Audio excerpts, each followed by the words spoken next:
Saludos, República Dominicana. Soy José Eliseo Almanzar y esto es Paneo Semanal.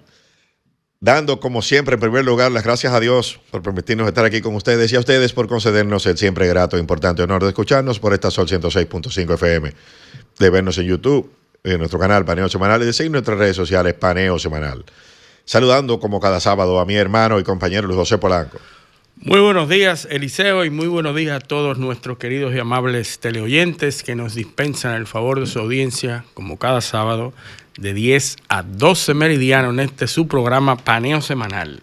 Bueno, estamos en el mes de la patria. Sí, vamos a hablar de eso en la segunda hora. En la segunda hora. Porque como el sábado que viene, compañero. 28 de febrero, ya va a haber pasado todo. Sí, va a haber pasado todo y hay un fin de semana sí, largo. Entonces, el programa va a ser grabado. Así es. Para la semana que viene. Hay gente que no le gusta, pero nosotros también tenemos que descansar, ¿verdad? Sí. Sobre hay que todo, aprovechar. Sobre todo, tú tienes la ventaja de que nada más está los sábados en medio. Sí, pero ya tú estás todos los días. Ya cuando llega el sábado, ya yo estoy listo para comer con yuca. Porque para hacer un trabajo de calidad, tú tienes que dedicarle tiempo. O sea, sí. yo no estoy todos los días, pero casi. No estoy todos los días porque me zapateé, pero como se dice aquí. Pero bueno, pero a nosotros nos gusta hacer esto, no nos cansa. A ti ni a mí. No entretenemos aquí. Nos entretenemos bastante. Y así que lo hacemos con toda la dedicación y el respeto por ustedes, que son el público, tratar de llevarle donde quiera, en cualquiera de los escenarios que estamos, un trabajo de calidad. Así que bueno. Así es. Bueno, la noticia obligada es la inminencia de la guerra con Irán. Bueno, es inminente. Todo el mundo, todos los medios hablan de días, horas. Tenemos dos noticias obligadas, esa y la de los aranceles. Y lo de la Suprema. Oye, a mí me ha escrito sentencia de la Suprema Corte. A mí me ha escrito muchísima gente que están esperando a ver qué es lo que nosotros vamos a decir. Aquí. Mira, Eliseo, pero vamos hay tres y tan íntimamente relacionadas, de acuerdo a un análisis que vamos a hacer aquí. Nunca antes una guerra había estado tan conveniente como esta posible guerra contra Irán. Nunca había estado más convenientemente preparada para que ocurra. Ya sabemos, en la mayoría de los imperios se utilizaba el recurso de la guerra externa para cohesionar a lo interno. Esto es un ángulo que no he visto ni he oído mucho, no voy a decir que no lo he oído del todo, pero que no se acostumbra a analizarse. Estamos viendo cómo durante prácticamente semanas Estados Unidos ha estado reposicionando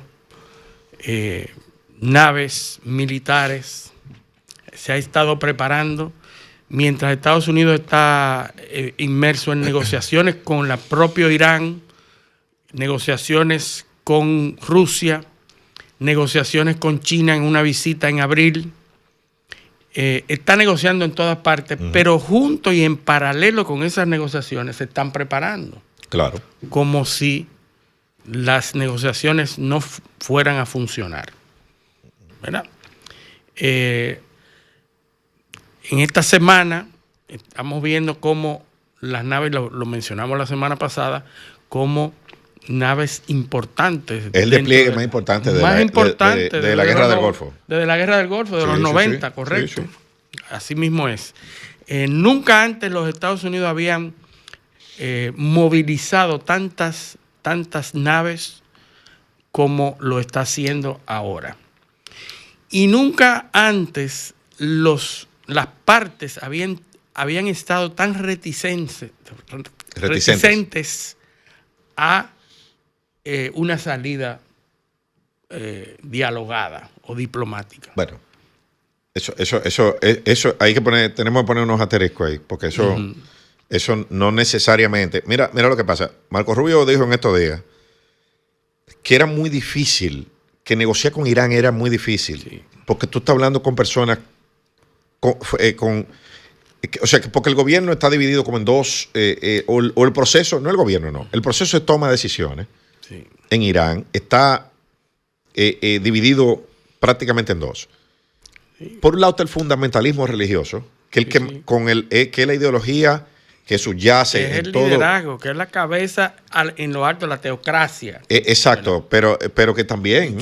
Y que es la narrativa que impera. Que es también la filosofía con la que ellos se manejan. Exacto. Y de la cual parte toda su lógica para negociar.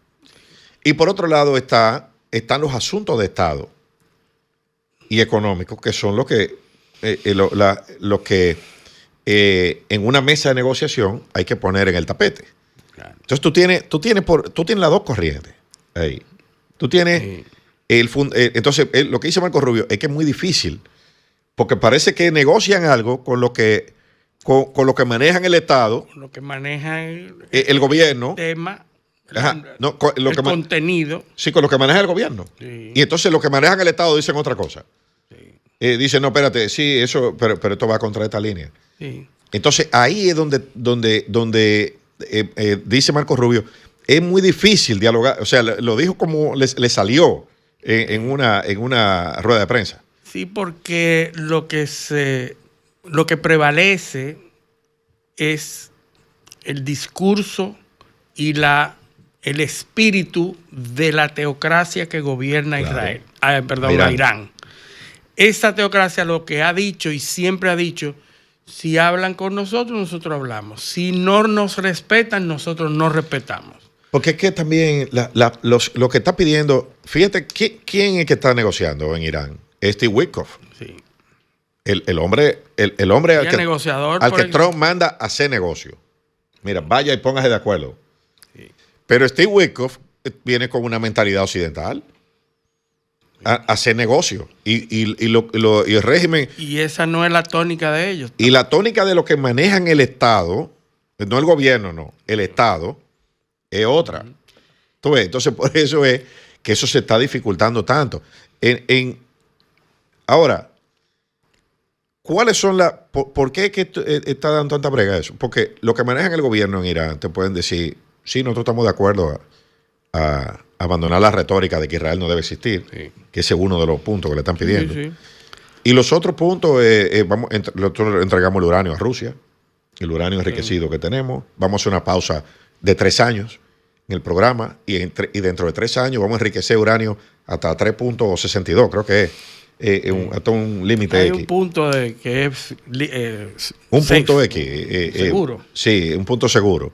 Y vamos a destruir las armas con la supervisión de Estados Unidos, algún tipo de armamento. O sea, han entrado en algunas cuestiones. Lo que pasa es que se están topando con un núcleo duro dentro de Irán que no está de acuerdo, porque se siente amenazado por una apertura política que se pueda producir y que las cosas se le salgan de control. Claro.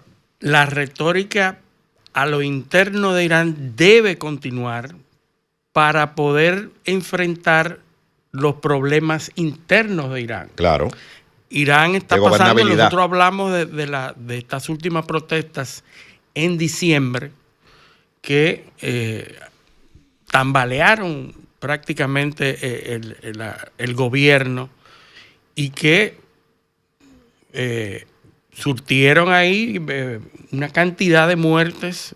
El gobierno tomó represalias contra esa población, que luego llamó a decir que vencieron a las tácticas imperialistas de los Estados Unidos e Israel, que se metieron a provocar esas protestas. A desestabilizar.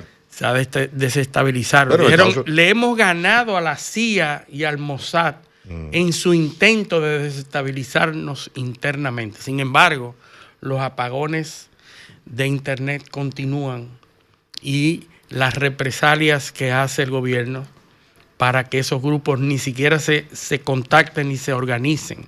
Todavía eso está latente.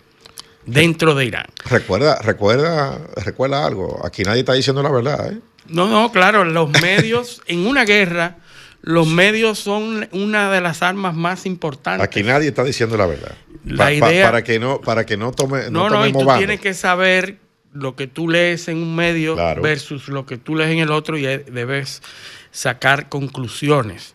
Nosotros vemos los medios y lo que se está diciendo, por ejemplo, en Israel es una cosa, lo que se está diciendo en Irán es otra, lo que se está diciendo en Estados Unidos es otra. Entonces uno tiene que analizar dependiendo de dónde viene esa fuente. Sí. Si nosotros fuéramos a analizar por la prensa de Israel, que está por Axios, por ejemplo, que es un medio que llega aquí a Occidente, que es la voz de Israel, dice que es inminente y que ya es cuestión de esperar cuándo es. Sí. Porque eso no lo detiene nadie. Yo no lo veo tan claro. Y que es una cuestión de que ir a la selva o la selva viene a nosotros. La jungla, sí, claro, fue que dijo Netanyahu. Exacto, porque si no entramos ahora, ellos van a venir por nosotros. Exacto, porque Netanyahu necesita ese conflicto. Ese conflicto es el que lo tiene en el poder a él. Fíjense que eso y son ellos, porque en los Estados Unidos se pregunta, pero ¿por qué estamos peleando esta guerra? ¿Qué tenemos que nosotros que ver con eso? Y es que nuestro aliado Israel nos está empujando a resolver esa guerra. Para Estados Unidos, recuerda que Trump, una de las cosas que está haciendo es tratando de salvar al dólar.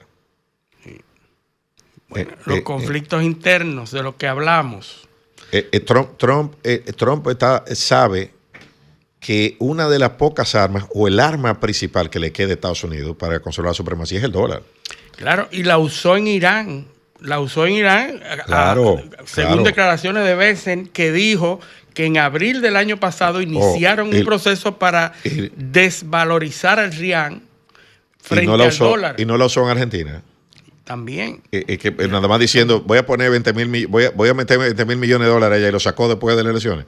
Sí, para ganar una elección. A favor o en contra. Exacto.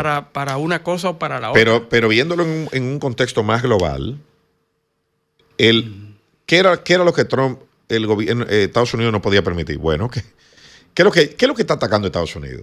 O los bloques de negocio que se están haciendo sin dólares. Por eso tú vas a Venezuela. Dice, mira, yo no tengo problema con que tú le vendes el petróleo a los chinos, pero véndeselo en dólares. Y yo soy el intermediario. Sí. Básicamente. Van a Irán y una de las cosas que se está discutiendo es esa. Yo no tengo problema con que tú le vendas petróleo a los chinos, pero véndeselo en dólares. Sí. Ahora ¿para dónde van? El mes que viene. A Beijing. En abril. En abril, a Beijing, en abril. Pero antes de eso, ya circuló una información que Rusia le ofreció 12 trillones de dólares en negocio a Estados Unidos a cambio que le levanten las sanciones. Sí. ¿Pero para qué eso?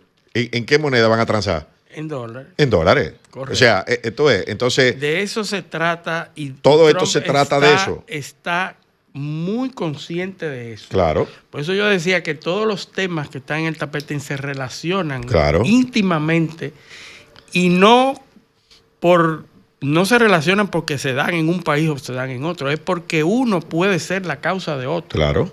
Entonces, nosotros estamos viendo esta guerra recuérdate que avisada. Recuérdate que Irán no tiene importancia desde el punto de vista del petróleo, excepto para China, que es que le compra todo el petróleo. Sí. China compra casi un 25%, 22%, algo así. Sí, depende del petróleo. Depende del petróleo. Del petróleo que usa. Entonces lo compra baratísimo. Sí. Porque como Irán está sancionado, entonces, ¿qué tú haces? Dice, no, yo te lo vendo. Mira, incluso, y el caso venezolano es un buen ejercicio de eso. China lo compraba a precio de vaca muerta el petróleo. ¿Sí? Estados Unidos, no, espérate, cómpramelo a mí, yo te lo doy a -5. O sea, lo que esté en el mercado, y tú de un descuento de $5 por barril de lo que esté en el mercado. O sea, yo te golpeo, pero no te voy a estrangular. Tú lo estabas comprando a -12. Sí. O a menos 15. Cómpralo a menos 5 y déjame ganarme yo. Y así yo te controlo. Sí, y evade las sanciones. Y evado las sanciones. Ya le quitaron todas las sanciones. Sí. Ya ahí está fluyendo. Eso, si no fuese porque el componente político de Irán es mucho más radical, eso se estuviera dando en Irán también. Sí, esa solución. Sí, lo que pasa es que Irán es innegociable. O sea, Irán no negocia si no es con la cúpula que tiene la retórica religiosa, en donde Estados Unidos es el demonio, ¿verdad? Y no puede fallar. O sea, no puede haber dualidades ahí. Ahora, lo que estamos viendo, la gente se pregunta, la Tercera Guerra Mundial, vamos a ver, todos los movimientos navales que se están produciendo, China, que también está moviendo sus fichas, un ejercicio militar que se está dando con militares rusos e Irán. La gente dice, ¿es casualidad o no? Pero lo cierto es que todos los años para esta fecha se dan ese tipo de ejercicios que han coincidido, pero se está dando... Coinciden con el aniversario de la Revolución Islámica, coinciden con el inicio del Ramadán. Sí, todo ese tipo de cosas se da en esta época. Esta semana se cerró por un par de 2 horas el estrecho de Hormuz, pero por los mismos ejercicios militares que se están haciendo. El estrecho de Hormuz es un espacio pequeño relativamente que si se ocupan para ejercicios militares, pues se cierra. Sí. Se cerró por un periodo corto. A cualquiera le pega un tiro por ahí. Imagínate tú. Entonces, ayer salió que un avión se accidentó, uno de los aviones caza en Irán. Se está dando movimientos. ¿Qué hace Rusia? ¿Cómo se involucraría Rusia en eso? Rusia tiene el suministro de drones y armamentos más importantes para poder sostener su guerra con Ucrania. Bueno, pero eso es una señal de que la guerra de Ucrania está llegando a su fin. Sí, pudiera ser. ¿Entiendes? Eso es una señal de que la guerra de Ucrania está cerca de resolverse, porque parte de las garantías de seguridad que tiene que dar Estados Unidos es que ya Rusia no se va a poder armar en Irán. Bueno, tendrían que sentarse a negociar todos esos elementos para que se pueda dar, porque si no se da tampoco. Es que hay unas negociaciones que se están dando en Ginebra. Se están dando en Ginebra, sí. Pero no se han anunciado resultados. No, pero se ha filtrado ya que una de las cosas que van a suceder allí es que haya elecciones en Ucrania y que haya una especie de referéndum para conocer de los acuerdos de paz, porque hay un bloqueo de índole constitucional. La constitución ucraniana prohíbe ceder territorio. Tendría que hacer un referéndum. Entonces van a hacer un referéndum y a Zelensky lo va a dejar participar de candidato. Bueno. ¿Tú ves? Para que se quede. Un tente ahí, un tente ahí. Sí, no, un quid pro quo. O sea, tú te quieres quedar en el poder, no hay problema. La única forma de tú quedarte en el poder es conociendo este referéndum aquí. Para viabilizar el acuerdo, porque lo que dice Zelensky es que yo no puedo firmar los acuerdos de paz porque la Constitución me prohíbe ceder el territorio. Sí. Entonces, más o menos por ahí que va la cosa. Bueno,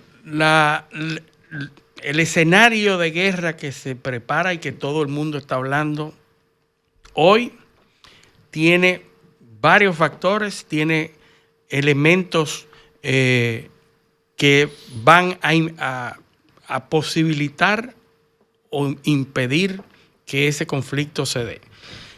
Uno de esos factores es Rusia, que está interesada. Ya el canciller ruso habló, ¿verdad?, de manera altisonante, diciendo que eso es injerencia y que va a haber consecuencias si los Estados Unidos intervienen en Irán. Una posición política que no tiene nada que ver aparentemente con la negociación que se está dando con los Estados Unidos, pero ya se pronunciaron en contra de una intervención diciendo que va a haber consecuencias graves. Por otro lado, China con la misma postura, pero a la vez proporcionando inteligencia a Irán, proporcionando logística de la guerra, no participando directamente, pero proporcionando Sí, toda la información. Y tecnología mixta, tecnología que puede usar para lo civil, pero para los militares. Correcto, porque no es lo mismo una intervención de los Estados Unidos en Venezuela, donde había una mezcla de tecnología que no funcionaba, a intervenir en Irán, donde la tecnología que hay es China, de última generación, que no utilizan los recursos de georreferenciados de los satélites de GPS tradicionales, sino que utilizan satélites chinos que no pueden ser eliminados como se eliminó en Venezuela. Es decir, el reto es mucho más grande en Irán. Y que además Luis, no es lo mismo tú ir a ocupar Venezuela cuando ya tú estabas de acuerdo con la mitad del régimen. Sí, pues mira, aquí no hay el primer ministro, esta semana el primer ministro de Qatar estaba en Caracas. Sí.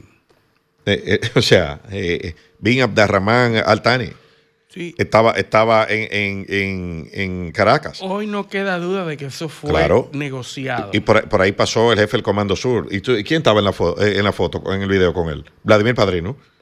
Sí, o sea, el régimen que lo dijimos la semana pasada, donde le han dado cargos, le han dado prebendas a funcionarios para que se mantengan. Vladimir Padrino, no sé, no he visto, no sé si Diosdado Cabello salía por ahí también. Pero no lo dudes. Pero en Venezuela ya tuvo el secretario de Energía.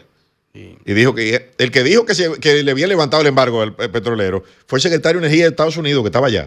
Sí. O sea que ya, mira, y eso en menos de un mes, mira toda la gente que ha desfilado por ahí. Y lo estamos comentando para que vean la diferencia de una intervención, porque aquí nosotros somos caricaturistas. Nosotros nos gusta ver como si fuera una historia de caricatura y película de Hollywood.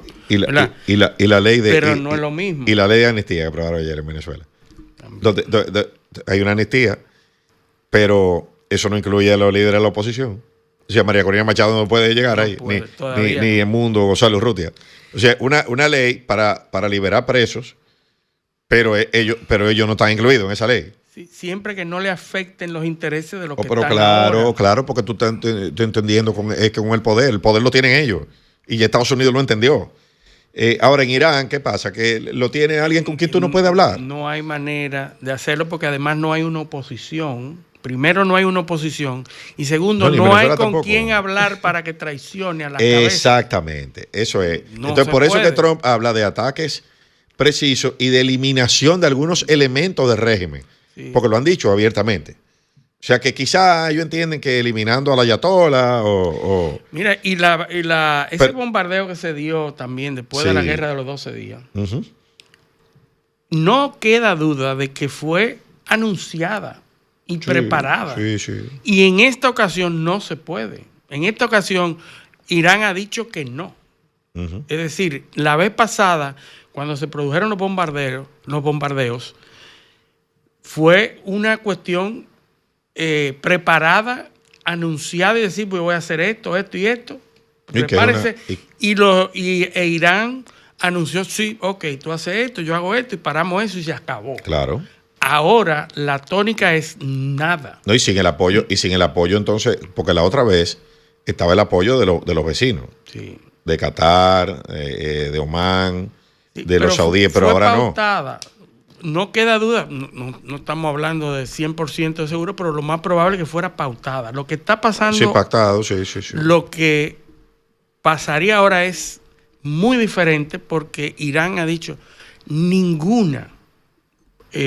cualquier intervención va a desatar una guerra a escala amplia. ¿Verdad? No es que tú me vas a poner esto y yo voy a hacer esto y ya. Sí. Para satisfacer a la población, tú me dejas bombardear allí y aquí y dejamos eso así. No, ya la tónica que hay ahora mismo es no se va a dar. Ahora, ¿qué es lo que se sigue construyendo? Es la posibilidad de Estados Unidos de no hacer un papelazo en la parte internacional.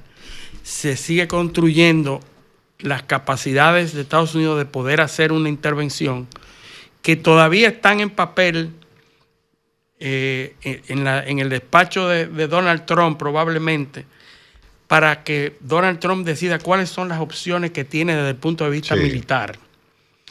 Y esa decisión va a estar presionada por lo que pasa internamente en los Estados Unidos. El tema de ICE, que lo sigue presionando. Sí. El tema de Epstein, que está también presente ahí, donde están las verdaderas cabezas no han salido. El tema de la inflación, que se une al tema de los aranceles. Sí. Ya se le está buscando otra vuelta, vamos a hablar de eso. Y el tema de las elecciones en noviembre. Que están perdidas. Que están perdidas. Ahora mismo la tienen perdida. Hoy está perdida. Entonces, esos son los temas que pudieran jugar un papel importante en la decisión de Donald Trump de iniciar un ataque que no va a ser de un día, ni de 2 días, ni 24 Tiene horas. demasiado frente abierto Trump ahora mismo. Tiene demasiado fuego, tiene que apagar algunos y tiene que apagarlo de forma exitosa. La apuesta rápida de Cuba. Sí. Cuba es una cuestión que da dividendo rápido. Sí, que es fácil. Es fácil, tú lo tienes ahí y te va a ayudar con el electorado del sur. Pero no te da beneficios. Pero ¿qué tú sacas de ahí? Exacto, pero te deja en el mismo lugar. Absolutamente. O sea, tú ganaste un estado, la Florida. Cuba te ayuda a asegurar la Florida, pero el resto, tus problemas son más complejos de ahí. Pero vamos a seguir analizando esto luego de que volvamos de la pausa. Esto es Paneo Semanal, no le cambien. Un paneo con habilidad, encuentro e interrogatorio. Un paneo con agilidad, para lo importante. Continuamos en Paneo Semanal por Sol 106.5 FM. También en YouTube, en nuestro canal Paneo Semanal y en nuestras redes sociales Paneo Semanal.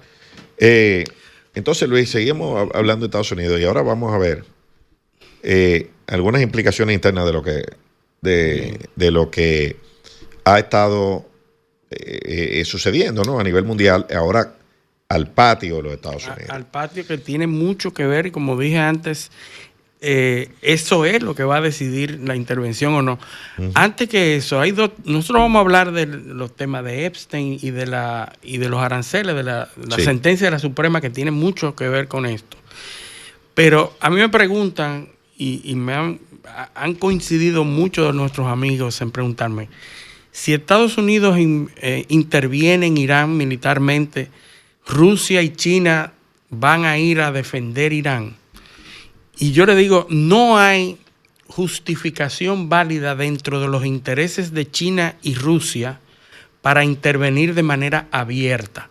Hay intereses, Rusia por el suministro de pertrechos militares, municiones y energía.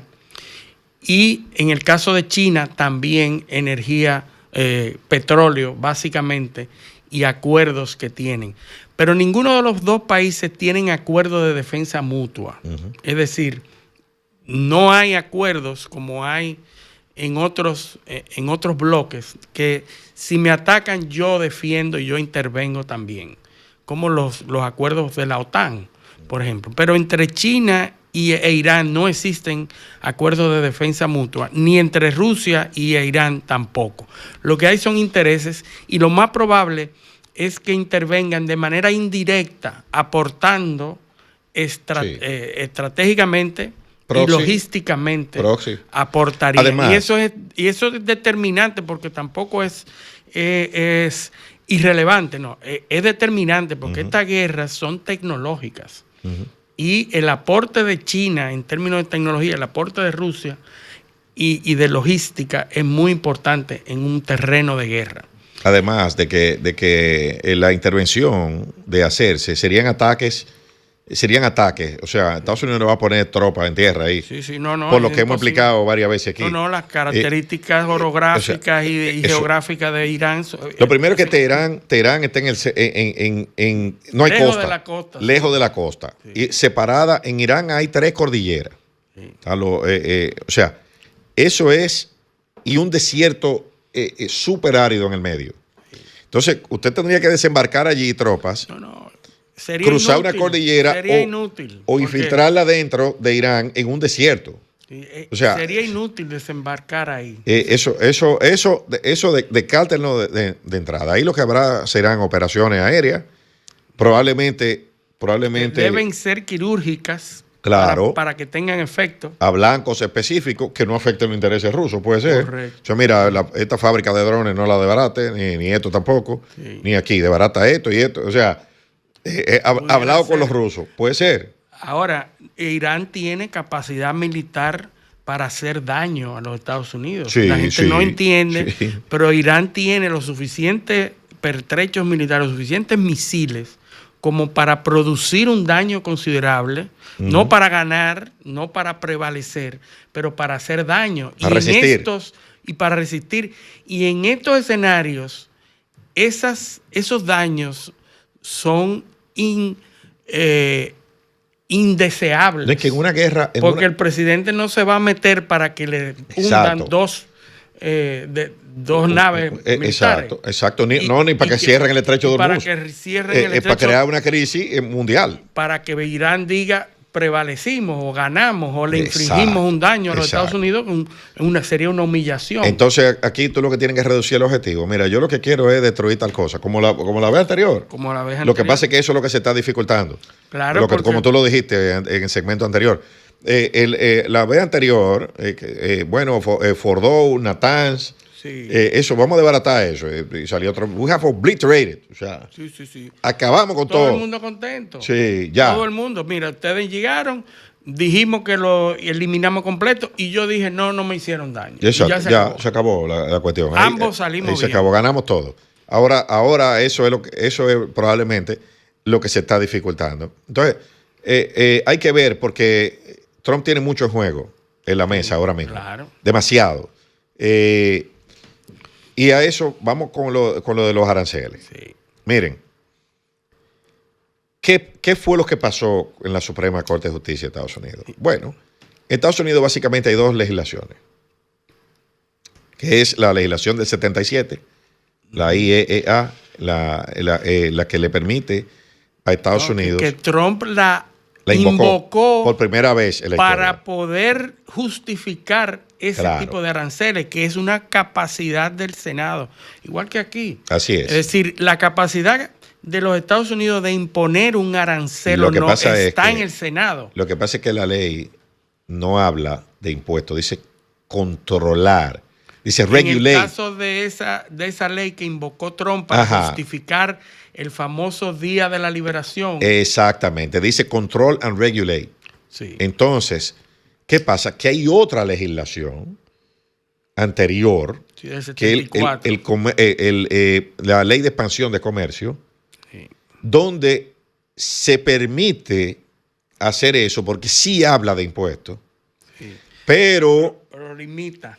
limitado. Limita Él en el tiene que tiempo. justificar el peligro, dirigirlo a productos específicos, a países específicos y sobre todo con límite de tiempo y autorización congresual. Autorización del Congreso. Entonces, ¿qué pasa? Que la Suprema Corte de Justicia ha desarrollado una regla de interpretación que se llama el Major Cause. Entonces, ¿qué quiere decir eso? Bueno, que cuando un acto del poder, del poder ejecutivo, en este caso, tenga implicaciones Más amplias de aspectos y sobre todo de relevancia económica, ese poder tiene que estar regulado por el Congreso. Sí, tiene que Aunque la ley no se lo prohíba. Sí, sí. O sea, si él se va a amparar en una norma Claro. y la norma no es clara, la presunción es que eso tiene que ir al Congreso. Claro, porque lo que no quiere la Suprema Corte es entregarle un cheque en blanco Exactamente. a un presidente para que haga lo que quiera. Entonces, obviamente, Trump se puso furioso porque él vio cómo gente que él nombró ahí votó a favor de eso, porque fue 6-3. Claro. ¿Quiénes votaron a favor? Brett Kavanaugh, Clarence Thomas y creo que fue Samuel Alito. Y fueron tres que Tres. defendieron. 3 disidentes. 2 de los que él nombró, porque Trump es el presidente que más jueces ha nombrado en la Suprema, le ha tocado, que fueron Neil Gorsuch y y Amy Coney Barrett Sí. votaron a favor. Entonces Trump los insultó. Bueno, claro. Lo insultó, trampió el piso con ellos. Lo que pasa es que la Suprema Corte es una de las pocas instituciones que permanece en los Estados Unidos con una cierta objetividad, tratando de defender lo que ya en todas las demás instituciones está desacreditado. La Suprema Corte todavía cuenta con una credibilidad y un objetivo que es la que se mantiene. Si la Suprema Corte se convirtiera en el brazo de Donald Trump, los Estados Unidos estuvieran... no, es que también es que la Suprema Corte no podía hacer otra cosa porque hay precedente de esto. Claro. O sea, hay precedente de la aplicación del Major Cost Doctrine. Y a Biden le revocaron una decisión de la emisión de carbono en el año 2022, creo que fue. Hubo otra decisión de eliminar los préstamos estudiantiles, también se la revocaron. ¿Por qué? Porque por el mismo principio, usted tiene que, ese tipo de cosas que van a tener implicaciones económicas tan graves, tienen que ir al Congreso. Usted no puede hacerlo usted solo. Eso es lo que le han dicho. ¿Qué pasa? Dice, bueno, está bien, vamos a mandar al Congreso. ¿Qué pasa? Que en noviembre hay elecciones. ¿Tú crees que eso va a ser fácil ahí? Bueno, con la presión que están haciendo los empresarios para que eso se revoque, incluso hay grandes grupos de empresarios que lo que pretende es que se le devuelva ese dinero ahora. No, que esa es otra discusión. Quedó en el aire porque no se legisló, que Trump, se sentenció. Trump se ve que habló incómodo, que no midió lo que iba a decir. Pues dice, la decisión no dice si hay que devolver el dinero.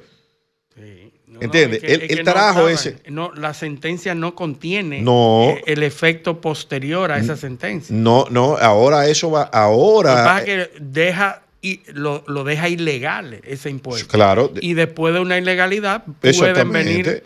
Todas las cortes inferiores van a estar inundadas de. Exactamente. De demandas. Y él lo que dijo fue: bueno, yo no voy a devolver nada, yo voy a pelear hasta lo último. No, el gobierno va a pelear. Pero tampoco hay que pensar que fue una derrota, porque ya Trump y sus asesores legales ya encontraron otra ley sobre la cual basar la legislación anterior, 1974. Exacto, pero esa la van a tumbar porque por 5 meses nada más. Bueno, sí. ¿Entiendes? Llega en los 5 meses que ellos necesitan, vamos a ver si llega a noviembre, que es lo que ellos quieren, que a través de esos impuestos y esos aranceles mejorar la economía. Luis, es que el mismo principio, porque esa ley de comercio exterior no permite tomar medidas de carácter general. Sí. O sea, es el mismo principio. El Major Cost Doctrine se lo van a aplicar también ahí. Sí, pero de aquí a que llegue. Bueno, él puede patear el balón, pero ya todo el mundo sabe que eso lo van a echar para atrás. Sí. ¿Entiendes? Entonces ya a ningún país que tú vayas a presionarlo con eso, decir, no, pero vamos a esperar. Porque, por ejemplo, mira el caso de Brasil. Brasil era uno de los castigados con esos aranceles. Sí. China era uno de los castigados, Canadá, México. Sí. El gran ganador de eso es México. Que se quitó una losa de 50 toneladas de arriba y pasó entonces a tener un arancel igual que sus competidores, 10%. O sea, eso le dieron, o sea, eso no se puede negar. Eso fue un golpe devastador porque le quitaron una herramienta con la cual con la cual amenazaba a la Unión Europea, amenazaba a todo el mundo. Sí. Tú ves, eso le quitaron, lo desarmaron ahí al gobierno, al presidente Trump. Sí. Entonces, por eso es la furia. Sí, lo acusó de antipatriota, a los jueces, de todo le dijo. Sí, como es característico de él. Claro, ahora, claro. No dudes que el equipo legal que tiene Trump va a encontrar formas, como ya lo están buscando, para justificar esos aranceles a voluntad, que es lo que él quiere, porque los aranceles discrecional, lo que le dé su gana, a la metalurgia se mantienen, porque son aranceles que están justificados. Porque son sectoriales. Son sectoriales, no son punitivos. De que no, espérate, que por el fentanilo te voy a poner una. ¿Entiendes? Sí. eso fue lo que le quitaron. Ahora, tú puedes seguir porque cada país es soberano manejando su política para proteger su industria y su comercio, pero ya no de forma discrecional. Ya al que tú le vas a poner una medida de esa, ya no sales huyendo a hacer lo que tú dices. Yo, no, espérate, que yo sé que tú lo que puedes hasta aquí, ¿entiendes? Sí, yo lo que pienso es que va a haber alternativas, porque Trump van a buscar la necesita vuelta. buscarle la vuelta a eso para mantener esa arma que hasta este momento es adicional a la militar. Son las dos armas que tiene Donald Trump para lograr sus objetivos con los demás. O utiliza la fuerza militar, que es cuestionable, o utiliza la parte comercial. Entonces, se le acaba de ir una de esas armas con la decisión de la Suprema, pero ya ese equipo que tiene Donald Trump está buscando alternativas, sí, pero para poder eso le complica darle mucho. esa... Eso le complica mucho. La inflación sigue. En mayo hay un cambio, probablemente hay que ver si logra poner a su pupilo como jefe de la Reserva Federal, como cabeza de la Reserva Federal, o no. Hay que ver cómo anda la popularidad de aquí a noviembre, y ahí vamos a ver qué sucede. Mientras tanto... Yo la verdad que lo veo, eso le complica mucho el juego a Trump. En el plano internacional y en el plano doméstico, por lo que acabamos de decir hace unos minutos. Hay elecciones en noviembre. Ahí nadie se va a meter. Obviamente hay intereses encontrados. Hay estados que sí quieren esos aranceles porque le protege su industria, sí, pero otros no. Entonces eso no es tan fácil, y entre los mismos republicanos hay mucha división porque son intereses individuales. O sea, vamos a entrar ahora en una fase donde esos congresistas pueden estar muy alineados con Trump, pero tienen que proteger su asiento. Claro, tienen que proteger a sus constituyentes. Claro, proteger su asiento, y ahí hay que poner el oído en el corazón del pueblo, como se dice aquí. No, y el Partido Republicano no está en su mejor momento de cohesión. Exacto. Entonces eso le complica bastante el juego, como he dicho, al presidente Trump. Él va a buscar una alternativa, obviamente, porque no se va a dejar. Sí. Estoy seguro de que ese equipo brillante que tiene detrás, esos cerebros, ese think tank, pero eso que están manejando todo complica la gobernabilidad, porque un gobierno que tenga que irse a defender de 20, 30, 40 mil, 10 mil demandas o que le van a poner para que devuelva cuarto, y en algún momento van a empezar a fallarle en contra. Sí. Entonces, eso complica. Son 200 mil millones de dólares, señores. Son cálculos, hay cálculos que evalúan esos aranceles entre 175 mil y 200 mil millones de dólares, lo que se ha cobrado ya, que habría que devolver, o peor, ya tú no puedes poner eso como parte de los fondos que tú vas a usar para mitigar el déficit presupuestario. Que hay que decir que le fue muy bien. Claro, porque le resolvió, porque aquí había gente que dice, eso no va a hacer efecto, eso lo va a pagar la población. Funcionó. No, porque tú estás mitigando. En términos económicos. Tú estás mitigando el déficit presupuestario. Entonces tienes una recaudación extraordinaria. Ahora eso no está. Entonces, ¿qué tú vas a tener que hacer ahora? Ampliar el déficit. Endeudarte. Tiene sentido, y ojalá que hubiera... para los intereses de los Estados Unidos le convendría que haya una cohesión entre los dos partidos para que puedan mitigar ese déficit de deuda y bajar los intereses, rebajar el valor del dólar, para que la cantidad de dólares que tengan que pagar, que tiene los Estados Unidos que pagar por los bonos soberanos, los bonos del Tesoro, pudiera bajar. Eso es lo que le convendría. Lo que pasa es que son muchos elementos. Lo que pasa es que es un déficit gigantesco el que tiene Estados Unidos. Estados Unidos, ¿qué estaba haciendo Trump? Bueno, recaudando dinero con los aranceles y bajando el gasto. Sí, que lo logró, que bajó el gasto. Estaba en un momento, pero ahora por la parte militar y además, tiene una llave abierta. Y además se le fue una fuente de recaudación que son los aranceles. Ahora ni están los aranceles y el gasto está subiendo. O sea que lo retrasó en su objetivo económico. Mientras tanto, el tema Epstein, que lo hemos tocado mucho, que a veces la gente lo toma por entretenimiento, como si fuera farándula. Sí, porque eso es el matiz farándula, pero no. Epstein tiene, en Estados Unidos se ha producido un destape de miles y miles de documentos, de páginas, y en ninguna de las páginas se señala ni se puede advertir nombres de nadie. ¿Verdad? Ahí las víctimas sí tienen nombre, sí pueden ser reconocidas, sí, pero los victimarios no. O sea, los que supuestamente consumían ese producto de Epstein no salen.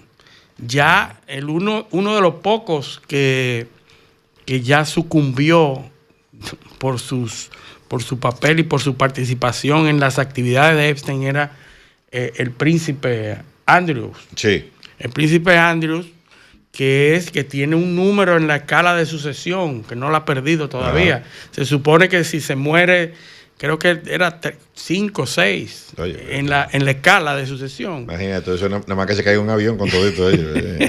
Habría que meterlos a todos. Sí, sí. Él tiene una posición en la sucesión, en la monarquía inglesa, pero que no la ha perdido. Pasó 2 horas preso.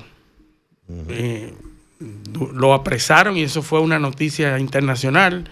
Duró 2 horas preso, lo soltaron, está siendo investigado. El único que está siendo investigado oficialmente con nombres relevantes es el príncipe Andrew. Después, sí, nadie más. Donald Trump, que aparece mencionado, los Clinton, que aparecen ahí, funcionarios de bancos importantes, instituciones importantes. Ya hay gente que ha renunciado de sus cargos. Se habla de que están mencionados, pero no hay documentos que los sitúen porque están todos redactados. Parecería como una estrategia para inundar. Una irresponsabilidad de las autoridades estadounidenses. Completamente. Porque tú mandas todo eso. Si lo vas a sacar. Claro, porque eso es lo que muestra es que hay una voluntad de encubrir ahí. Porque el tema debe ser difícil. No, es que el tema debe ser que eso debe producir acusaciones y sometimiento a la justicia. Sí, no liberarlo ni publicarlo. Exacto. Mira, yo puse esto con la cara de las víctimas, pero sin los nombres de los victimarios. No. Porque lo que está redactado son los presuntos nombres. Los presuntos perpetradores. ¿Entiendes? Pero la cara de la víctima, en muchos casos, y los nombres también. Los nombres los dio a conocer el mismo Departamento de Justicia. O sea, es un manejo pésimo e irresponsable. Que solamente tuviera lógica si se tratara de un instrumento para eliminar algo. Cuando tú quieres lograr que la atención se desvíe hacia otro lado, tú lo que haces es inundar con... Bueno, me parece parecido a los expedientes que se hacen aquí, que se llevan 12.000 páginas. 12.000 páginas. Sí. Tenga, míralo ahí.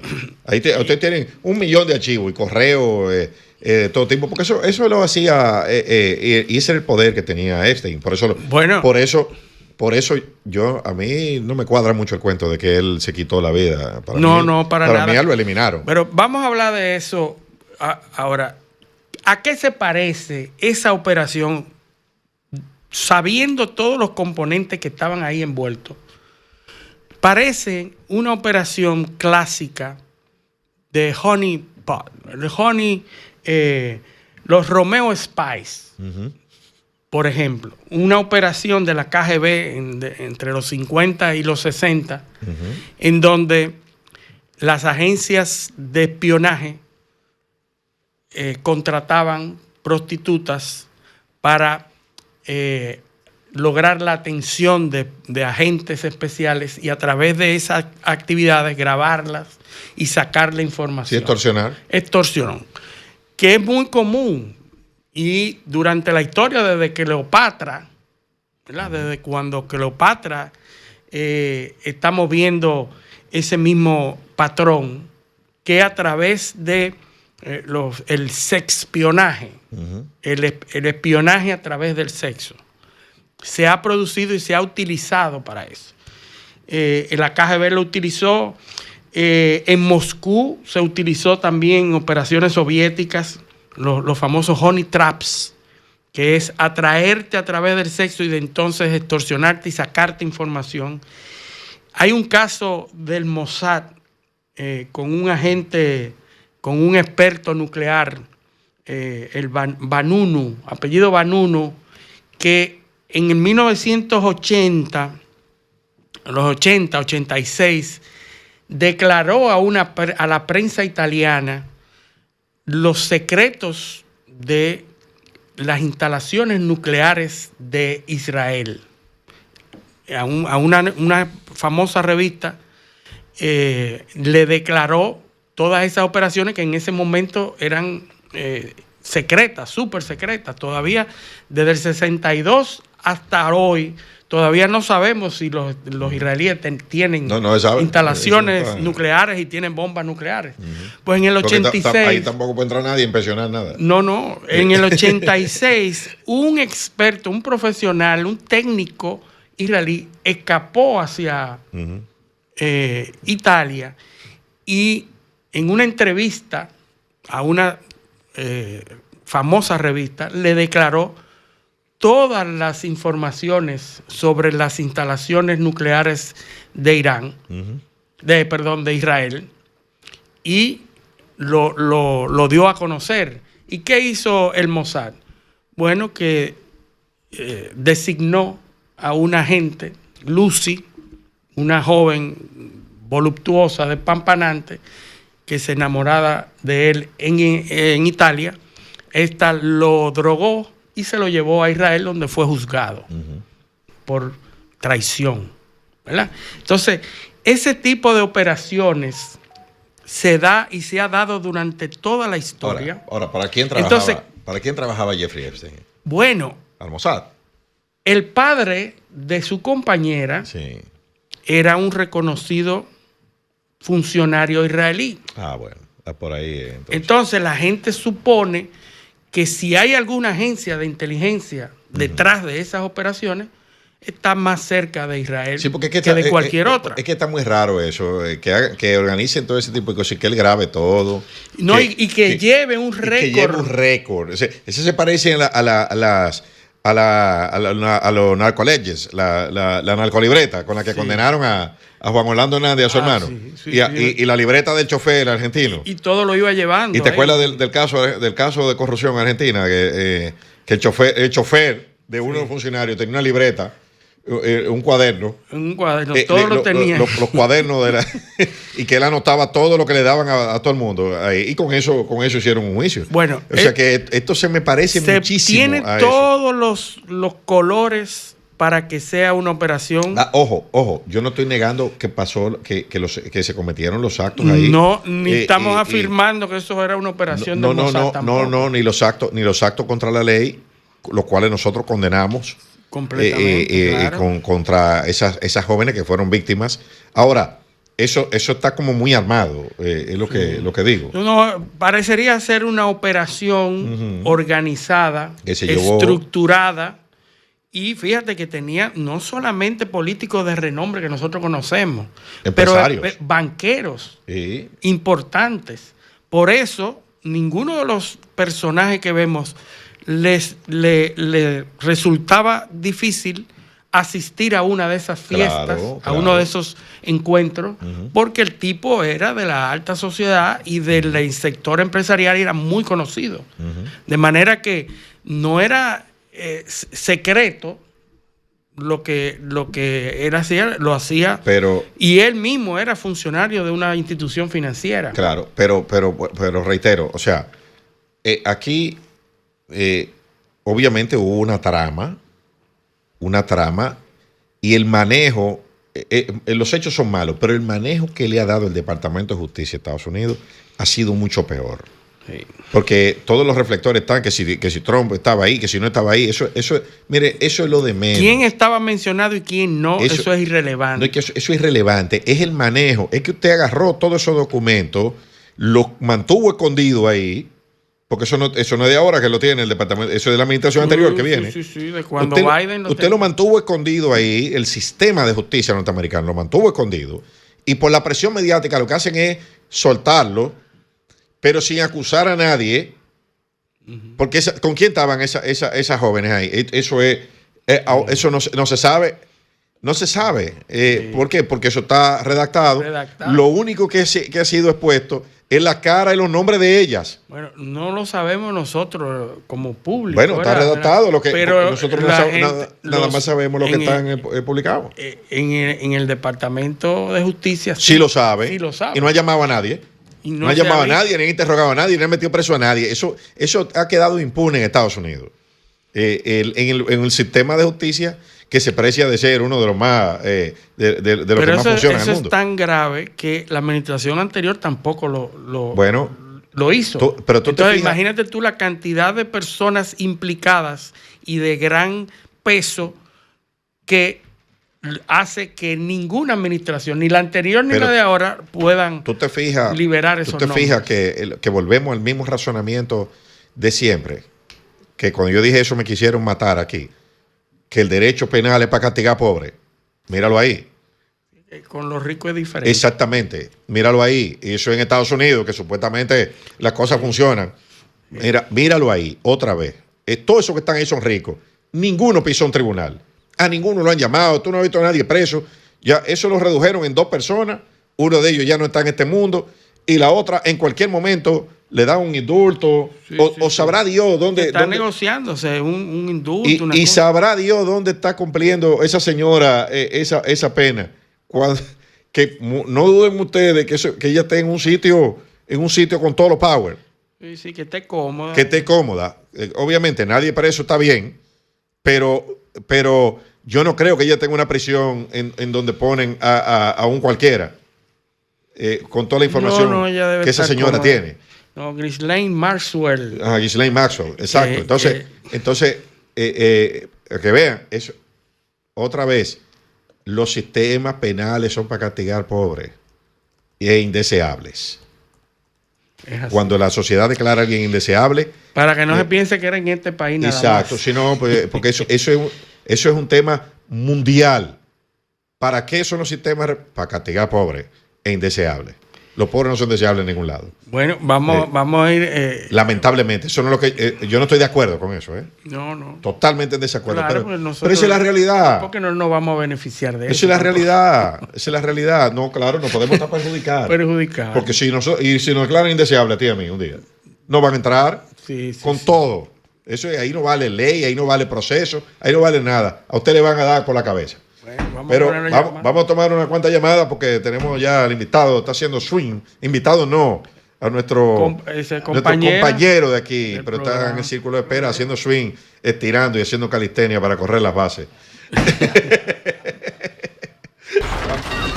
Comunícate 809-540-1065 1-833-610-1065 desde los Estados Unidos. Sol 106.5, la más interactiva.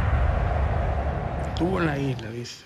Bueno, vamos primero a empezar a saludar a nuestros amigos de YouTube.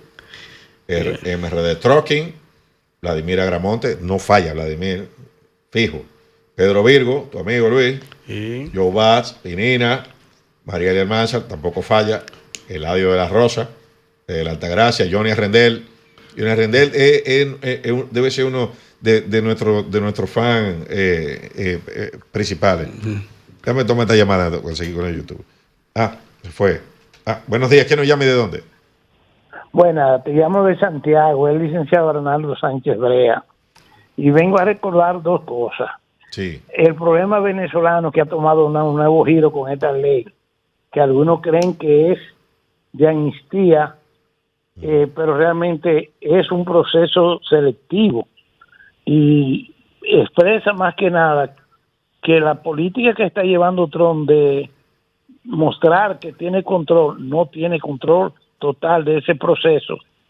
Y lo que está pasando, que incluso en esa misma emisora se ha tratado de plantear el problema cubano con lo que yo le expliqué aquella vez, que había sido algo que no estaba en ese plan, la desaparición, la muerte de todos los cubanos, ahora le está pesando para el caso de las negociaciones con Cuba. Ahora se dice que no, que ese equipo que bajó a buscar a Maduro no tuvo que ver nada con eso, porque ya eso estaba resuelto antes de ellos tirarse. Y todo el descrédito de que había habido, de que no habían sido capaces de resistir, que los cubanos, que todo ese descrédito está echándose atrás ahora. Bueno, lo extraño es que no haya perdido la vida ningún venezolano ahí, fueron todos cubanos.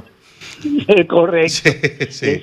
Bueno, todo gracias. eso, pero que no está expresando la superioridad ni el gran ataque que hubo de lo que se llevaron a Trump, y confirma más el hecho de un acuerdo en el cual el Trump mismo, el Trump era de Trump y Maduro. Ok, gracias. Seguimos aquí entonces con el YouTube. Ya saludamos el audio de la Rosa. Jorge Félix Pacheco, mi amigo. Regidor. Muy bueno. Lo vemos en el programa siempre. Sí, un saludo para él. Diana Costa, Café con Luis, de Europa. Escribe de Zurich. De Zurich. Sí, Braulio Rojas. Y bueno, Johnny Rendel está por aquí otra vez. ¿Qué dice? Hay una pregunta aquí de Braulio Rojas. Dice, ¿cómo es? Sí, Braulio Rojas tiene una pregunta, Luis. ¿Qué pasa con lo de incluir la IA en las próximas elecciones? ¿Quién está a favor y en contra? No había oído eso. De incluir la IA, inteligencia artificial, no había oído eso. Yo no sabía, eso puede ser un factor disruptivo. Vamos a ver lo que está pasando muchas cosas. Hay que ver cómo se incluye, cómo si para contar los votos, en qué forma, claro. Para identificar a los votantes. Lo que sí hemos oído es el cambio que quiere hacer Donald Trump para hacer de las elecciones algo federal. Federalizar. En lugar de estatal. O él dice que hay por lo menos 13 estados donde lo declaró como incapaces de controlarla. Sí. No lo mencionó, pero dice que hay 3 estados que... Aunque perdió en cada uno de esos 3. No, porque él no dijo cuáles son. Dijo que son 13. Seguro lo que perdió. Ajá. Ariel Pérez Sánchez de San Juan de la Maguana también nos saluda. Dice Johnny Rendel que el secretario de Comercio admitió que estuvo en la isla de Epstein. Bueno. Pero bueno, eso es lo que hay. Yo lo que sugiero es que nos vayamos entonces ahora a la pausa para que entre Werner con el tema. Vamos a hablar de esta Semana de la Patria, claro, el 27 de febrero. Ya hemos hablado del mundo entero, pero no hemos hablado de República Dominicana. Vamos para allá. Así que vamos a la pausa. Esto es Paneo Semanal, no le cambien. Un paneo con habilidad, encuentro e interrogatorio.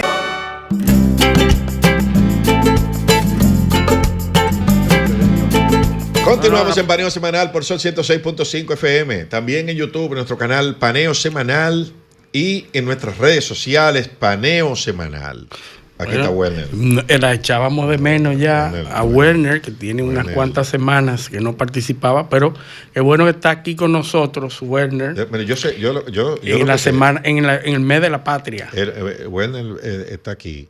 Yo sé que él no estaba en ningún otro lado, porque es que los programas, sin modestia aparte, Werner no es para ir para cualquier programa. No. ¿Tú te imaginas que Werner lo hubieran invitado de la lucha libre? Lo han invitado mucho. O a la super tarde de Colorvisión, Un invitado de la talla de Werner no puede ir a una cosa como esa.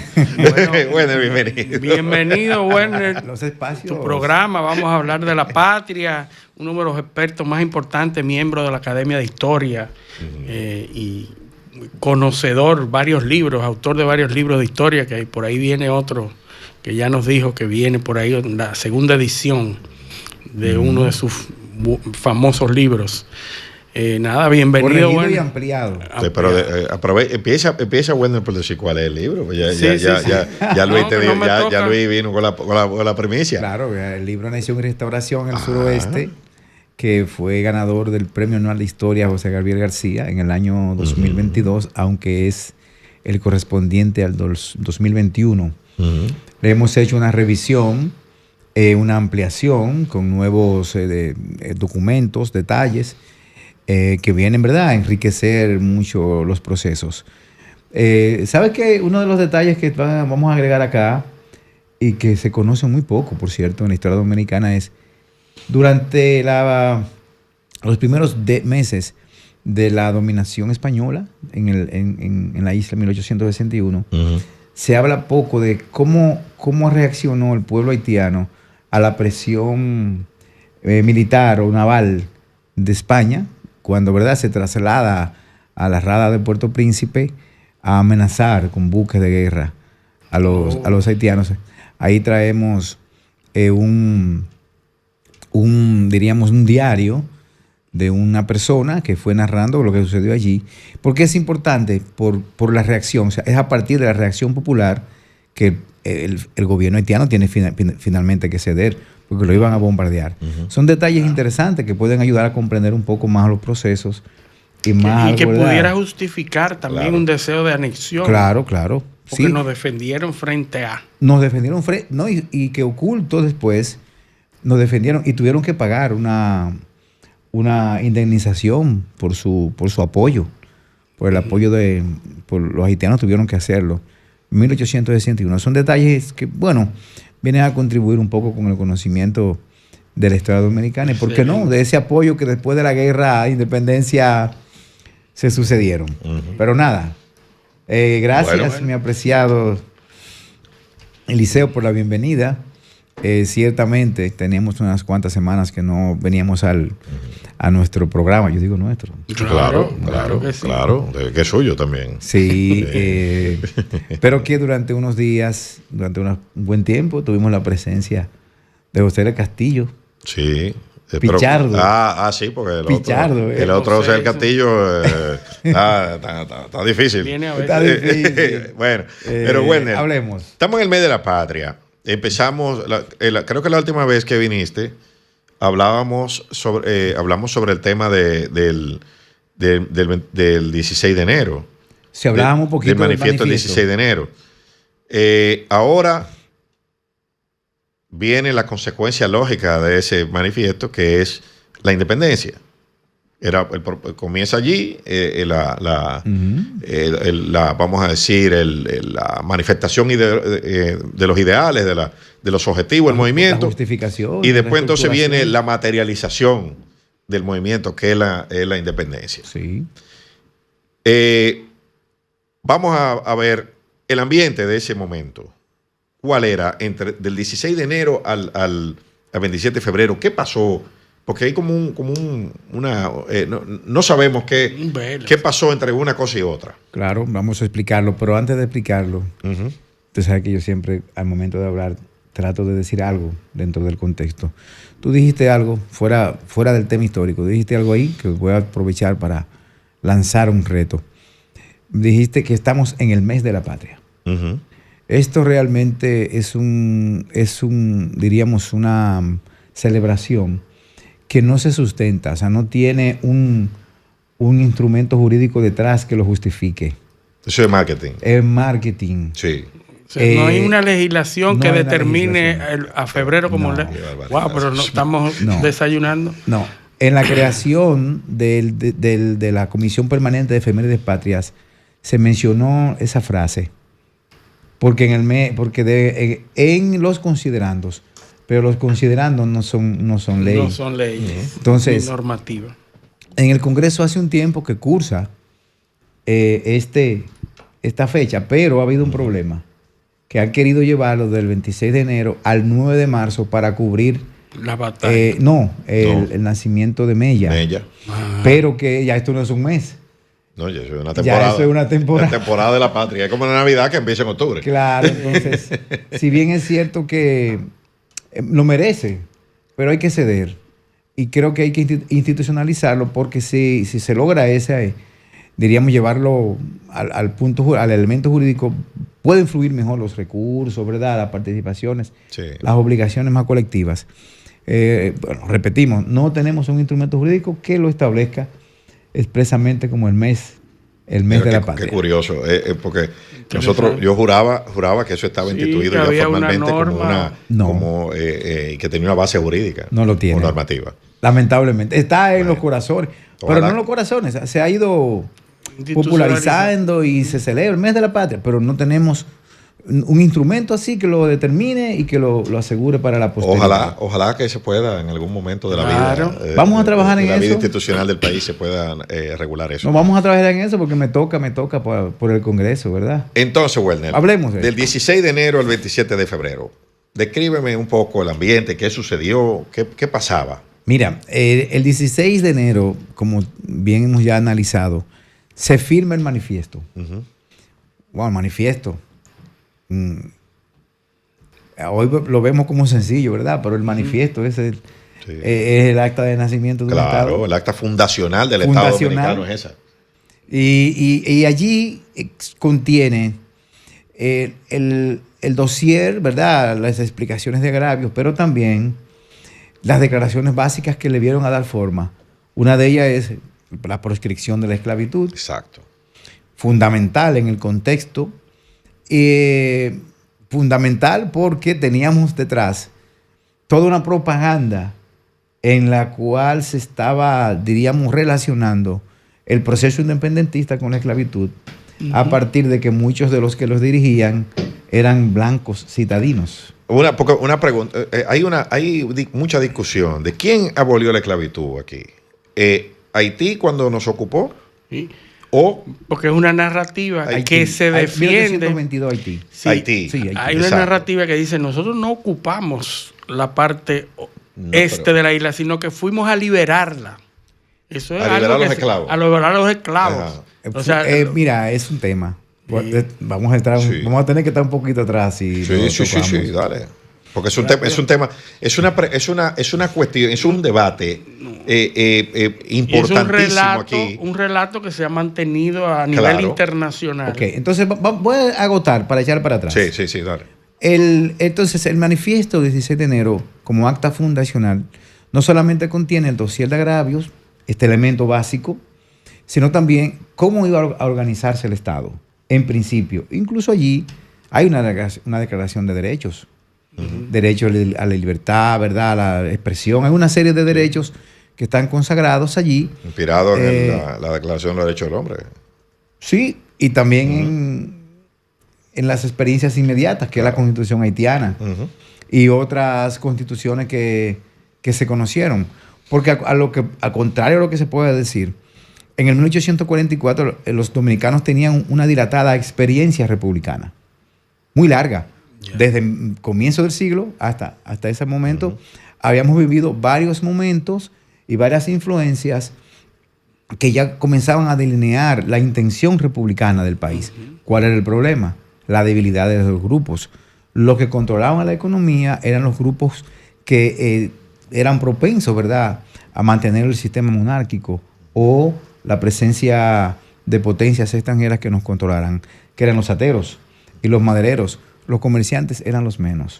O sea, que eran los que tenían mayor incidencia en la toma de decisiones. Los tabaqueros, los productores del Cibao, algunos productores del sur, como el caso de Cristóbal, Huber Franco, pero ya teníamos iniciativas de independentistas en varios momentos, desde comienzo de 1800. O sea, no estábamos, diríamos, durmiendo, no éramos desconocidos, no vivíamos en una cueva, vivíamos en un mundo interconectado ya, que se conocía lo que había pasado en Estados Unidos, lo que estaba pasando en Sudamérica, lo que pasó en Haití. O sea, pensar lo contrario, decir que nos despertaron en ese momento es, diríamos, caer en un diríamos, error, ¿verdad? O tal vez un desconocimiento. Pero volvamos para atrás. 1822.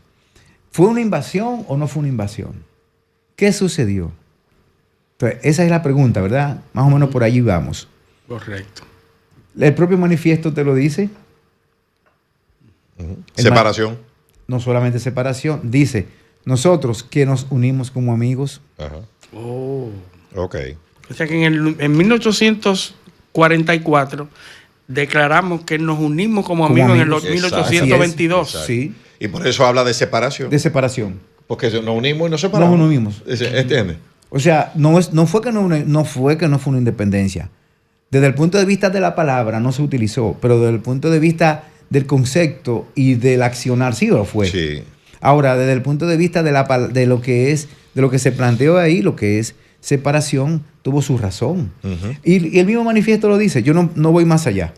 Y para poder entender esto, no debo de vestirme de un dominicano. Esto es historia. Yo no puedo estar cambiando los procesos. Es ciencia. Es ciencia. Sí. Si lo hago, aquí va a haber mucha gente rasgándose vestidura. No, imagínate. Bueno, pero sí, y es una discusión vieja. Imagínate. Bueno, porque tú sabes por qué. Porque esa parte no se resalta. No. O sea, aquí ese documento no se estudia. No. No se estudia, ni en la secuela lo estudian. Solamente se menciona. Solamente se menciona Ajá. la parte de agravios. Exactamente. Pero los elementos básicos que lo construyen no se enseñan, Exacto. no se explican. No se analizan. Se toman partes para poder hacer una construcción patriótica y política del nacimiento de la República, pero otros elementos no. Por ejemplo, ahí mismo, Bobadilla, que fue Bobadilla que lo escribió. Bueno, pero por Dios, el instrumento que tenemos enfrente, o sea, el acta de fundacional, tiene los mismos principios trinitarios, Dios, patria y libertad, república independiente, que no son los de Bobadilla. Entonces no pudo haber escrito. ¿Cuál es el punto? No fue un documento único. Exacto. Fue la confluencia de ideas alrededor de él. Porque con varios redactores, con varios colegiados. Que aportaron. Porque es el lema, Dios, patria y libertad, que está en el juramento. Si lo vamos a aceptar como bueno y válido, tenemos que traspolarlo, llevarlo, ¿verdad?, al manifiesto. Esa idea no eran de Bobadilla. Ni tampoco lo fueron después, ni antes. Fueron ideas de ese grupo de liberales que, idealistas, acaba de decir Fran Moyapón en una entrevista, y tiene razón, eran idealistas porque estaban lejos de la realidad. Y vamos a hablar de eso ahora, ¿verdad? De la realidad que se enfrentó el Estado dominicano. No era que eran idealistas de sueño, sino idealistas ante un accionar que pensaban que era posible, pero que la realidad era otra. El pueblo dominicano no tenía las condiciones para tener una independencia. O sea, no tenía la economía, la fuerza militar para sostener. Se conjugaron muchas circunstancias. Pero volvamos atrás. 1822. Fue una invasión. Llegaron como amigos, lo dice el manifiesto. Aceptamos como amigos. Cartas, negociaciones, actuaciones que provocaron una unión alrededor de Haití. No una conflagración. A Boyer le entregaron la llave de la ciudad. Y entró normal. O sea, no fue... Sin resistencia. Sin resistencia. Pero con un contingente militar. Claro, era normal. Claro, es ocupar un territorio que tú vas. Independientemente de que un grupo diga que sí, no necesariamente... No es para garantizar la seguridad, claro, para cuidar. El orden. Exacto. Claro, él no vino solo. No. Y no podía venir solo. Ni no debió venir solo. Pero definitivamente creo que James Price Mars, ya en 1930 y tantos, lo publicó, esos documentos, esas cartas que se intercambiaron entre dominicanos y haitianos, en donde comienzan a perfilar acuerdos para esa ocupación. Fue algo consensuado. Pero hubo disidencia en el momento. Sí, claro, siempre. Lo que pasa es que como hoy, los que controlan el país son los que van tomando esas decisiones. Claro. Los que priman. Los que priman. ¿Quiénes? Los ateros, los comerciantes, madereros, son los que comienzan a insertarse. Y hay que recordar que, en primer lugar, entre 1808 y 1821, el país vivió en crisis total, sin comercio, sin economía, en hambre, no había condiciones.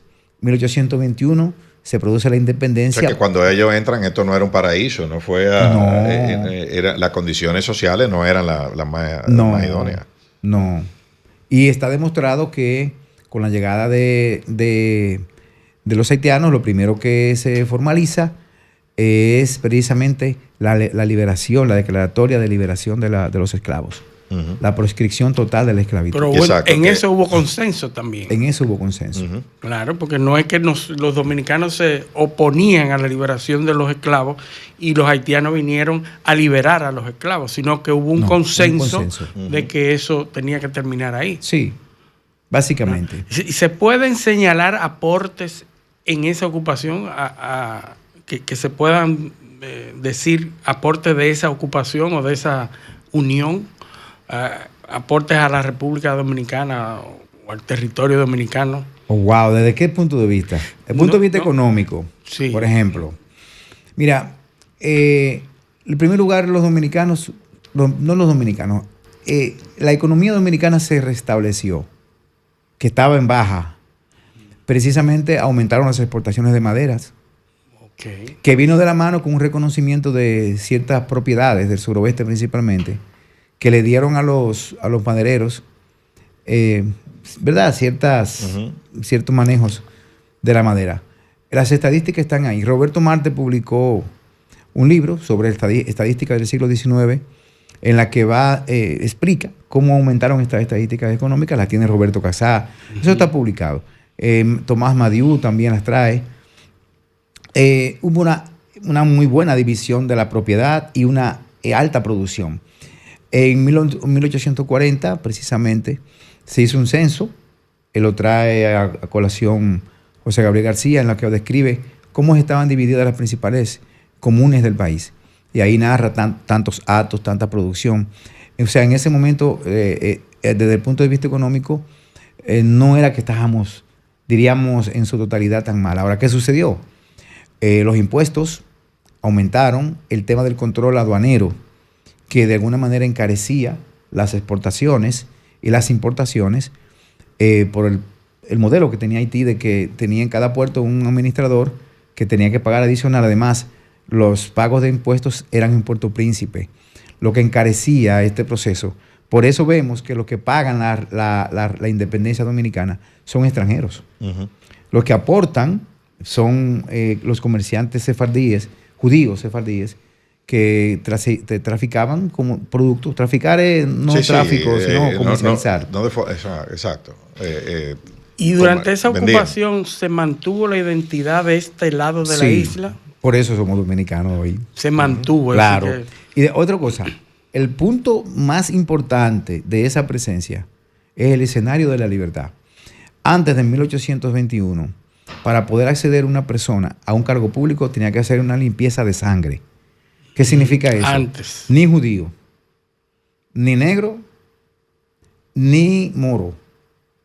Eso existía aquí. Uh-huh. Aquí. En este lado de la isla. Claro. Entonces, después de la llegada de los haitianos, se democratiza. Todo el mundo puede participar. Negro, mulato, puede ser. Pero del lado occidental había prohibiciones para tener propiedades si era blanco. Si era blanco. De este lado. Entonces no. aquí no. Aquí no. Aquí se mantuvo. Porque Increíble. los blancos estaban de este lado, tenía que mantener eso. Entonces, no solo eso. Esta presencia fue importante. O sea, este fenómeno se reconoce, diríamos, la igualdad entre todos, y al mismo tiempo se proscribe la reverencia hacia las monarquías.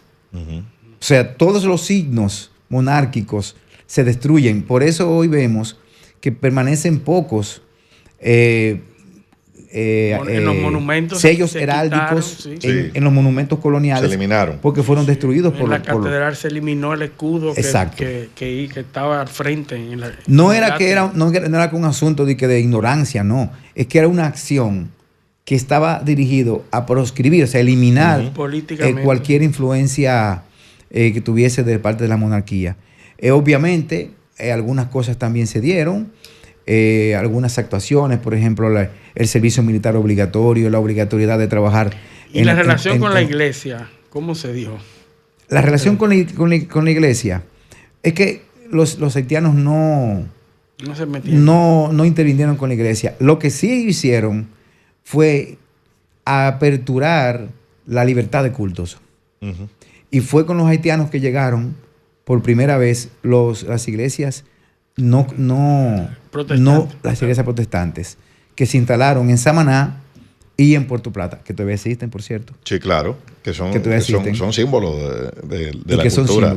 De la cultura de Samaná. Claro está. Yo pienso que podemos dejarla para que sea al final ya. Sí, tenemos una pausa pendiente. Tenemos una pausa pendiente, pero vamos a dejarla, vamos a rodarla para hacerla entonces en la parte final para darle continuidad al segmento. Okay. Que hacemos terminamos unos minutos antes. Dijo que no y después dijo que sí. ¿Sí o no? Sí, así es. No le gustó, pero Vamos a digo que sí continuar, después. que no se pierda el hilo. Claro está. No perder el hilo. El fenómeno no puede verse tan aislado, porque existen elementos culturales que comienzan a afectar, ¿verdad?, la movilidad. Claro. Pero hay que ver que casi siempre los factores culturales son una base justificativa, pero la gente se va moldeando en la medida que su economía... Se adapta. Exacto. Sí, pues, si la economía está bien, pues lo otro yo lo pongo como secundario, ¿no? Ahora, ¿qué pasó? Ajá. Comenzaron a perseguir, ¿verdad? Diríamos, tomar acciones en contra de los ateros, tratando de acceder a sus tierras para convertirlas en carriú. Carriú, o sea, era la medida, y darle 15 carriú a los, subdividirla entre las poblaciones. Y los ateros se opusieron. Y ahí fue que empezó entonces ahí viene el dolor de cabeza.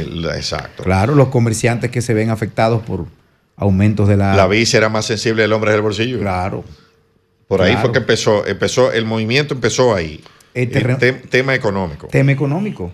El tema de los impuestos. Y eso es lo que quizá lo que explica que Duarte haya sido el líder, porque Duarte era de la clase alta. Era un comerciante. Era un comerciante. Claro, su familia. Su familia estaba siendo afectada por las medidas. Claro. Y entonces eso es lo que... Y el espíritu de Santana, que era un atero. Un atero. Claro. También se opuso ferozmente. No, Santana no era un atero. ¿Qué atero? Estamos hablando el atero. atero. Sí. El hombre de mayor influencia en toda una región. Exacto. Entonces eso es lo que explica que se hayan podido reclutar a personas de clase media, profesionales, que eran los que estaban siendo afectados por las medidas que estaban tomando. Claro, medidas que se habían recrudecido después del terremoto del 42, que hizo destruir, por ejemplo, a Cabo Haitiano, y que aquí destruyó varios inmuebles, incluyendo la iglesia de San Francisco, y otros monumentos. De San Nicolás, el hospital de San Nicolás. Sí. Esas ruinas son el resultado de ese terremoto de 1842. Y entonces ahí me imagino que incrementó la presión del gobierno para recaudar, aumentó la pobreza.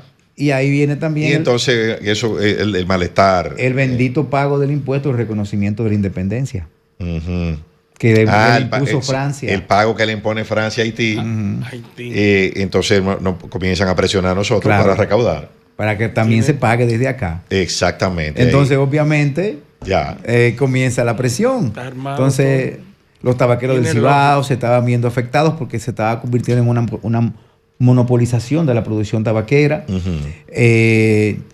Todos son fenómenos que van aunándose. Qué interesante. Para construir. Todo se une, tiene una lógica. Para construir una idea de la necesidad de una separación. O sea, no fue que nosotros nos levantamos un día, vamos a independizarnos. No. Fue toda una cadena de acontecimientos que entonces da lugar, que construyen el disgusto necesario, o el sentimiento, o la necesidad de separarnos, lo que nos unimos como amigos. Ya esto no está resultando, vamos a romper la mitad. Mira, después de 1842 los dominicanos estaban convencidos de que habían que acudir a algo, sea una separación, unido a otra algo había que hacer. O una independencia, diríamos, con una total soberanía, que era lo que ¿verdad? El sueño del grupo duartiano, que era un grupo citadino. Entonces, ¿qué ocurrió después de esa unidad? En el 16 de enero, no solamente hubo allí una firma de un manifiesto, hubo una unidad de grupos. Porque precisamente una de las características de la época es que tantos grupos convergían en torno al interés de la separación, con intereses disímiles, que había que unificarse para lograr un objetivo común. Y como no se tenía respuesta de otras potencias inmediatas, había que hacer algo, y el procedimiento fue unirnos para lograr una independencia. Eso se logró con ese manifiesto. Y el tema de los oprobios y los crímenes y las matanzas, que se habla mucho, esa matanza en Moca, eso fue después de... No, lo de Moca fue en el 1805, atribuido a Cristóbal y a Dessalines. Pero no están relacionados a la independencia. No. Pero es cierto lo que... o sea, porque con eso hay mucho... Hay una construcción alrededor de Hay esto. una construcción, Claro, porque no se han encontrado evidencia No, y de que eso sucedió. Fray Ramón Pané creo que fue que escribió sobre eso, ¿verdad? no, Pané no. Pané fue vino bien. en 1494. No, mentira. Arredondo y Pichardo. No, otro. No confundí. Es otro sacerdote que Trujillo lo nacionalizó aquí. Dios mío, el que escribió Cipriano sobre... de Utrera. Cipriano de Utrera. Cipriano de Utrera. De Utrera, sí, que lo confundo con Ramón Pané. El Cipriano de Utrera, ese, que escribió sobre Negándolo. Negando el Sí, también Emilio Cordero. No negándolo, matizándolo. También lo matiza, lo analiza Roberto Marte en su libro El pasado como historia. Y va planteando que las circunstancias que se dan alrededor no fueron posibles. El tipo de iglesia, el tipo de habitantes, la cantidad de habitantes, hubiese sido una verdadera catástrofe. Además, los acontecimientos Pero posteriores... se utilizó para levantar ese ánimo en contra de... Entonces, la base documental que se tiene para sostener ese proceso o ese episodio es la memoria de Arredondo, que ya estaba, de hecho, condicionada. Sí. Y, de hecho, prácticamente todos estos acontecimientos de la independencia son de la memoria. Y ahí viene el gran problema, las contradicciones. Por eso siempre hay que verlo como un poquito contextualizado. Claro está, eso ha sido un discurso total, justificador hasta hoy. Paradójicamente... Aquí hay gente que se afirma eso. Yo pensaba que era en la misma época. Sí. Paradójicamente... 40 años después. Paradójicamente, los mocanos de 1821 aceptaron la presencia haitiana y fueron de los que firmaron la carta para que ellos llegaron. Pero los mocanos de hoy... Exactamente. No lo hubieran aceptado. Si se hubiese producido el degüello, no lo aceptan. Es lo que iba a decir. Los mocanos de hoy odian más a los haitianos por lo que ocurrió en 1805 que los de 1822. Imagínate tú.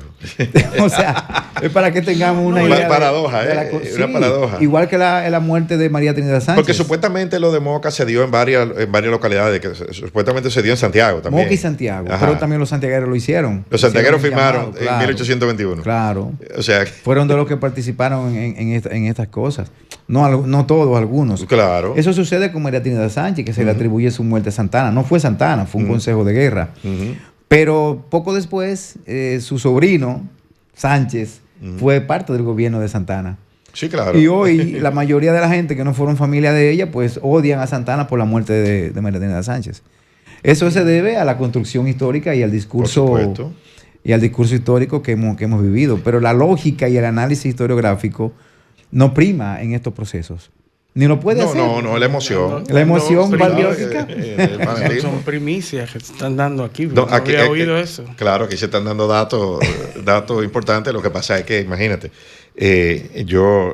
a ti te van a crucificar. No, ¿por qué? No, porque está haciendo ciencia. Bueno, pero que no es ciencia. Esto no es ciencia, esto es emoción. Esto es emoción. No, eso es como diría mi amigo Pablo Mella, esto es una historia epidíctica, lo que se ha construido. Una historia epidíctica en el sentido de que son discursos patrióticos, que no realmente construyen ciencia, sino sentimientos. Claro. Bueno, Welder. Tenemos que irnos. Ya tenemos que irnos. Pero que no nos divertimos. ¿Qué vamos a hacer? Qué cosa, Tienen que volver. Mira, aquí hay un dilema grande. Aquí hay gente que quiere extender este programa una hora más y nosotros quisiéramos que fuera una hora menos. Una hora menos. No, pero simplemente yo vuelvo porque tengo que terminar. En marzo, primera semana de marzo, y así abarcamos la guerra y las batallas. Exacto. La primera semana, la primera, después de la semana que viene, la próxima. Nos vemos ese día. Reservado. Bueno, reservado. Bueno. Solo nos queda tiempo para despedirnos y agradecerles a ustedes, nuestros oyentes, su sintonía este sábado y pedirles que con el favor de Dios nos acompañen en la próxima edición de Paneo Semanal. Hasta entonces. Un paneo con habilidad. Paneo Semanal. Hasta entonces. Un paneo con habilidad.